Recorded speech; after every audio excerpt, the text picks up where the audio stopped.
গত 5ই জানুয়ারি 2025-এ আমরা গেছিলাম পুরুলিয়া জেলার নিতুড়িয়া থানার অন্তর্গত গড়পঞ্চকোট। এটি একটি ঐতিহাসিক প্লেস। কিংবদন্তি অনুসারে খ্রিস্টীয় প্রথম শতাব্দীর মাঝামাঝি আধুনিক মধ্যপ্রদেশ ধরের রাজা জগৎ সিং দেও পুরীতে তীর্থযাত্রার জন্য যাচ্ছিলেন।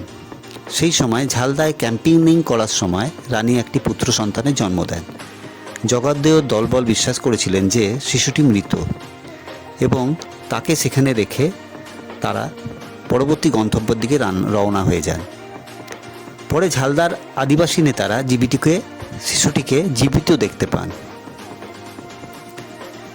শিশুটির নাম রাখা হয়েছিল দামোদর শেখর, যিনি আদিবাসী সম্প্রদায়ে বেড়ে উঠেছিলেন এবং পরে বিখ্যাত হয়েছিলেন। দামোদর শেখর 80 খ্রিস্টাব্দে পঞ্চকোট রাজবংশ প্রতিষ্ঠা করেন। প্রথমে আমি এর নামের ব্যাখ্যা ব্যুৎপত্তি দিয়ে শুরু করি।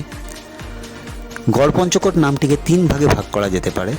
গড় মানে দুর্গ, 2 পঞ্চ মানে 5 এবং কোট উপজাতীয় শব্দ খুঁট মানে গোষ্ঠী। এই অঞ্চলে 5টি উপজাতির গোষ্ঠী বসবাস করত।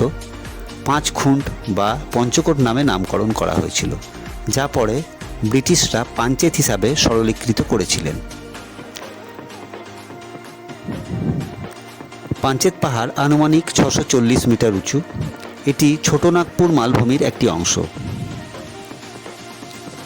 গড়পঞ্চকোটের ইতিহাস সম্পর্কে জানতে আপনাকে কয়েক শতাব্দী পিছনে নিয়ে যেতে হবে। পঞ্চকোট সিংদেও রাজবংশ দ্বারা শাসিত হয়েছিল। 90 খ্রিস্টাব্দের দিকে রাজা দামোদর শেখর পঞ্চকোট রাজ প্রতিষ্ঠা করেন, যদিও পরবর্তী শাসকদের নাম অজানা। সিংদেও রাজবংশ 18 শতকের মাঝামাঝি পর্যন্ত সেখানে শাসন চালিয়ে যায়, যখন মারাঠারা বর্গিজ নামে পরিচিত পঞ্চকোট আক্রমণ করে। যদিও বলা হয় যে সিংদেওস কিছু সময়ের জন্য মহান মাল্য রাজা বীর হাম্বিরের কাছে পঞ্চকোট হারিয়েছিলেন, কিন্তু মাল্যরাজের সঙ্গে কিছু বোঝাপড়ার দ্বারা এটি পুনরুদ্ধার করতে সক্ষম হয়। এখন প্রশ্ন হলো, বর্গীরা কেন পঞ্চকোট আক্রমণ করল? মারাঠারা নিজেরা বাংলা আক্রমণের পরিকল্পনা করেনি। পঞ্চকোটের জন্য এটি একটি বেশ দুর্ভাগ্যজনক ছিল যে তারা আরও 2 প্রতিপক্ষ আলীবর্দী খান এবং রুস্তম জংয়ের সঙ্গে শত্রুতার শিকার হয়েছিলেন। 1740 সালে সরফরাজ খানকে পরাজিত ও হত্যা করে আলীবর্দী খান বাংলার নবাব হন।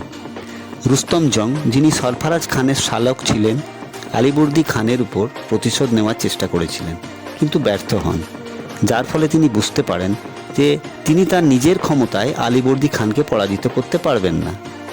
তিনি সাহায্যের জন্যে নাগপুরের মারাঠা শাসক রাঘোজি ভোসলের কাছে যান এবং রাঘোজি একটি অশ্বারোহী বাহিনী পাঠান, যা পাঞ্চেতের মাধ্যমে বাংলায় প্রবেশ করে এবং লুটপাট করতে শুরু করে। ধারণা করা হয় তখনই গড়পঞ্চকোটে বর্গীরা আক্রমণ ও লুণ্ঠন করেছিল। সেই সময় রাজা পালিয়ে যান এবং স্থানীয়দের দ্বারা বিশ্বাস করা হয় যে তার 17 জন স্ত্রী কাছাকাছি একটি কূপে আত্মহত্যা করেছিলেন, যাতে বর্গীরা তাদের অস্মিতা স্পর্শ করতে না পারে। এই কূপটি এখনও আছে, তবে সময়ের সাথে এটি প্রায় মাটিতে ভরাট হয়ে গেছে। তাদের দ্বারা এটিও বিশ্বাস করা হয় যে 17 রানীর গয়না এবং অলঙ্কারগুলি এখনও কূপ থেকে খনন করা যেতে পারে। গড়পঞ্চকোটে এখন যা অবশিষ্ট আছে তা সবই ধ্বংসস্তূপ। এলাকায় প্রবেশ করার সময় আপনি প্রাচীন কল্যাণেশ্বরীর মন্দিরও দেখতে পাবেন।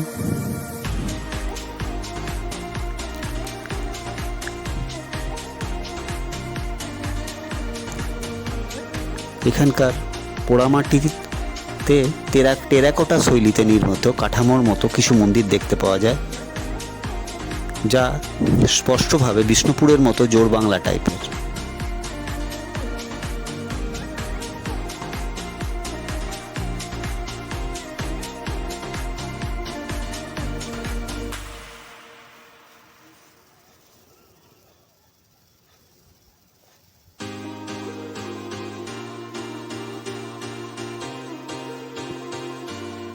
আমাদের পিকনিকে দুপুরবেলার খাবার শেষ হতে চলেছে। এরপরই আমাদের ফেরার পালা।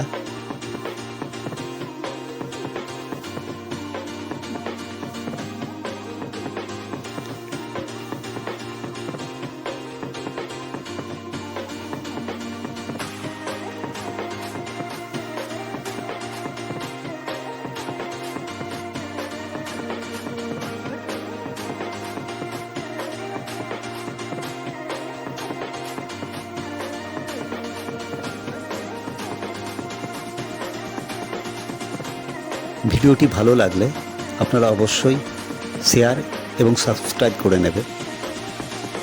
আপনাদের অনেক অনেক ধন্যবাদ।